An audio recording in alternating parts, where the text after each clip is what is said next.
नमस्कार, सत्यहिंदी.com में आपका स्वागत है। एक नजर अब तक की सुर्खियों पर। किसान यात्रा निकालने के लिए कन्नौज जा रहे यूपी के पूर्व सीएम अखिलेश यादव को हिरासत में ले लिया गया है। कन्नौज जाने से पहले उनके आवास के क्षेत्र को सील कर दिया गया था।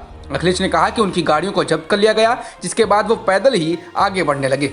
पुलिस को रोकने के बाद वो सड़क पर धरने पर ही बैठ गए। अखिलेश यादव ने कहा कि उनके कार्यकर्ता प्रदेश के कई जिलों में गिरफ्तारियां दे रहे हैं, लेकिन हमें अब कन्नौज नहीं जाने दिया जा रहा है। अगर इन्हें जेल में डालना है तो ये हमें भी जेल में डाल सकते हैं। कन्नौज जाने की जिद पर अड़े अखिलेश यादव ने कहा कि बीजेपी चुनाव प्रचार करती है तो कोरोना नहीं होता है, लेकिन जब हम किसानों के समर्थन में कुछ करें तो कोरोना प्रोटोकॉल दिखता है। अखिलेश यादव ने कहा कि सरकार किसानों की आवाज को दबा नहीं सकती है। इस दौरान प्रदर्शन कर रहे समाजवादी पार्टी के कार्यकर्ताओं को हिरासत में लिया गया। मोदी सरकार द्वारा लाए गए 3 नए कृषि कानूनों के खिलाफ प्रदर्शन कर रहे किसानों ने मंगलवार यानी 8 दिसंबर को भारत बंद का आह्वान किया है। रविवार को ही प्रेस कॉन्फ्रेंस में किसान नेता बलदेव सिंह निहालगढ़ ने कहा कि आंदोलन के दौरान एम्बुलेंस को जाने दिया जाएगा और शादियों को भी नहीं रोका जाएगा। उन्होंने कहा कि दिन में 3 बजे तक चक्का जाम रहेगा। किसान चाहते हैं कि सरकार इन कानूनों को वापस ले। किसानों और सरकार के बीच हुई बातचीत में अभी तक कोई नतीजा नहीं निकल पाया है। छठे चरण की बातचीत बुधवार 9 दिसंबर को होनी है। किसानों के भारत बंद को विपक्ष का समर्थन मिला है, जिसमें कांग्रेस अध्यक्ष Sonia Gandhi, DMK chief MK Stalin, NCP प्रमुख शरद पवार, समाजवादी पार्टी के चीफ अखिलेश यादव, बसपा प्रमुख मायावती, लेफ्ट फ्रंट के सीताराम येचुरी और डी राजा समेत भारत के बड़े राजनेताओं ने किसानों के भारत बंद का समर्थन किया है। किसान आंदोलन के समर्थन में अब अभिनेत्री प्रियंका चोपड़ा भी उतर आई हैं। उन्होंने पंजाबी गायक और अभिनेता दिलजीत दोसांझ के ट्वीट को रीट्वीट करते हुए लिखा, हमारे किसान हमारे फूड सैनिक हैं। उनके डर को दूर करने की जरूरत है, उनकी आशाओं पर खरा उतरने की जरूरत है। एक संपन्न लोकतंत्र के रूप में हमें यह सुनिश्चित करना चाहिए कि संकट जल्द से जल्द खत्म हो जाए। दिल्ली के मुख्यमंत्री अरविंद केजरीवाल आज सुबह सिंगू बॉर्डर पहुंचे, जहां किसान डटे हुए हैं। वहां उन्होंने कहा कि वो यहां मुख्यमंत्री के तौर पर नहीं बल्कि सेवादार बनकर आए हैं। उन्होंने कहा कि किसान 24 घंटे मेहनत करके खून पसीना बहाकर हमारी सेवा कर रहे हैं। आज किसान मुसीबत में हैं। हम सब देशवासियों का फर्ज है कि किसानों के साथ खड़े हों और उनकी सेवा करें। उत्तर प्रदेश के मुरादाबाद में शनिवार को हुए अंतर धार्मिक विवाह का रजिस्ट्रेशन कराने जा रहे एक जोड़े को बजरंग दल के कार्यकर्ताओं ने रोक लिया और उन्हें पुलिस थाने लेकर गए। हिंदुस्तान टाइम्स के अनुसार उत्तर प्रदेश में लागू किए गए नए अध्यादेश के तहत राशिद और उनके भाई सलीम पर मामला दर्ज करके उन्हें जेल भेज दिया गया।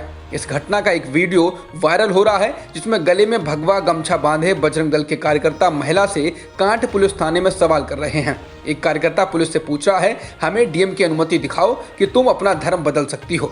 हालांकि वायरल वीडियो में 22 वर्षीय लड़की का कहना है कि वो बालिग है और 5 महीने पहले उन्होंने राशिद से शादी की थी और वो इसका पंजीकरण कराने के लिए कोर्ट आई थी। मतलब इस अध्यादेश के आने से पहले ही शादी हो चुकी थी। अभी ये साफ नहीं है कि लड़की ने अपना धर्म परिवर्तन किया है या नहीं। बता दें, यूपी में 24 नवंबर से लागू हुए इस अध्यादेश के जरिए शादी के लिए किए गए धर्म परिवर्तन को आपराधिक बना दिया गया है। भारतीय विदेश सचिव की नेपाल यात्रा और दोनों देशों के बीच नए सिरे से हो रहे जुड़ाव के बीच ये साफ दिख रहा है कि नेपाल कालापानी विवाद से फिलहाल पीछे नहीं हट रहा है। द टाइम्स ऑफ इंडिया की रिपोर्ट के अनुसार नेपाल के विदेश मंत्रालय ने इस साल की विदेश नीति रिपोर्ट में नेपाल के नए नक्शे का जिक्र किया है। नेपाल की विदेश नीति की रिपोर्ट उस समय पर आई है जब इस महीने विदेश मंत्री प्रदीप ग्यावली भारत दौरे पर आने वाले हैं। गलवान में हुई हिंसा और लद्दाख में चीन की घुसपैठ के बाद चीन तेजी से भारत की सीमा के पास निर्माण कर रहा है। ताज़ा जानकारी ये है कि भारत, चीन और भूटान के बॉर्डर जहां पर मिलते हैं, वहां से 5 किलोमीटर दूर ही चीन ने कम से कम 3 गांव बसा लिए हैं।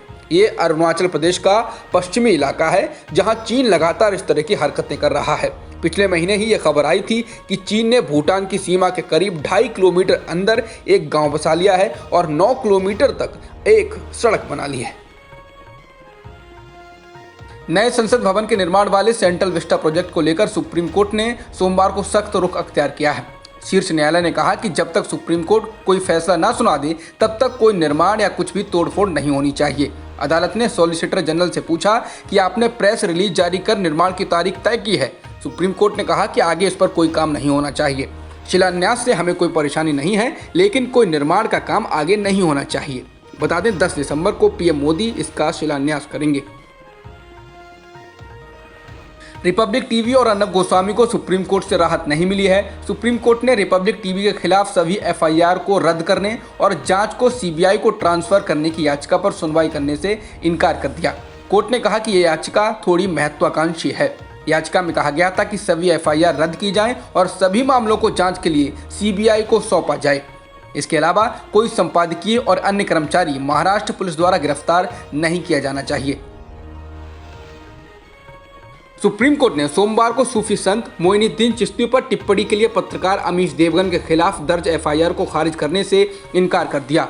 हालांकि देश में अलग अलग दायर 7 एफआईआर को एक ही जगह अजमेर में स्थानांतरित कर दिया गया। इसके साथ ही 8 जुलाई का जांच और पत्रकार के खिलाफ कठोर कार्रवाई पर रोक का आदेश जारी रहेगा।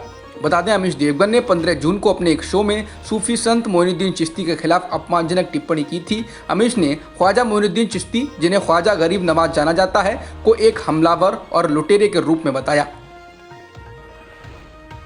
भारत में एक दिन में 32,981 नए कोरोना संक्रमण के मामले दर्ज किए गए हैं और 391 लोगों की मौत भी हुई है, जिसके बाद देश में कुल संक्रमितों का आंकड़ा 96,77,000 के पार हो गया है और मृतकों की संख्या भी 1,40,000 से ज़्यादा हो चुकी है। फिलहाल एक्टिव मामले 3,96,000 से अधिक हैं।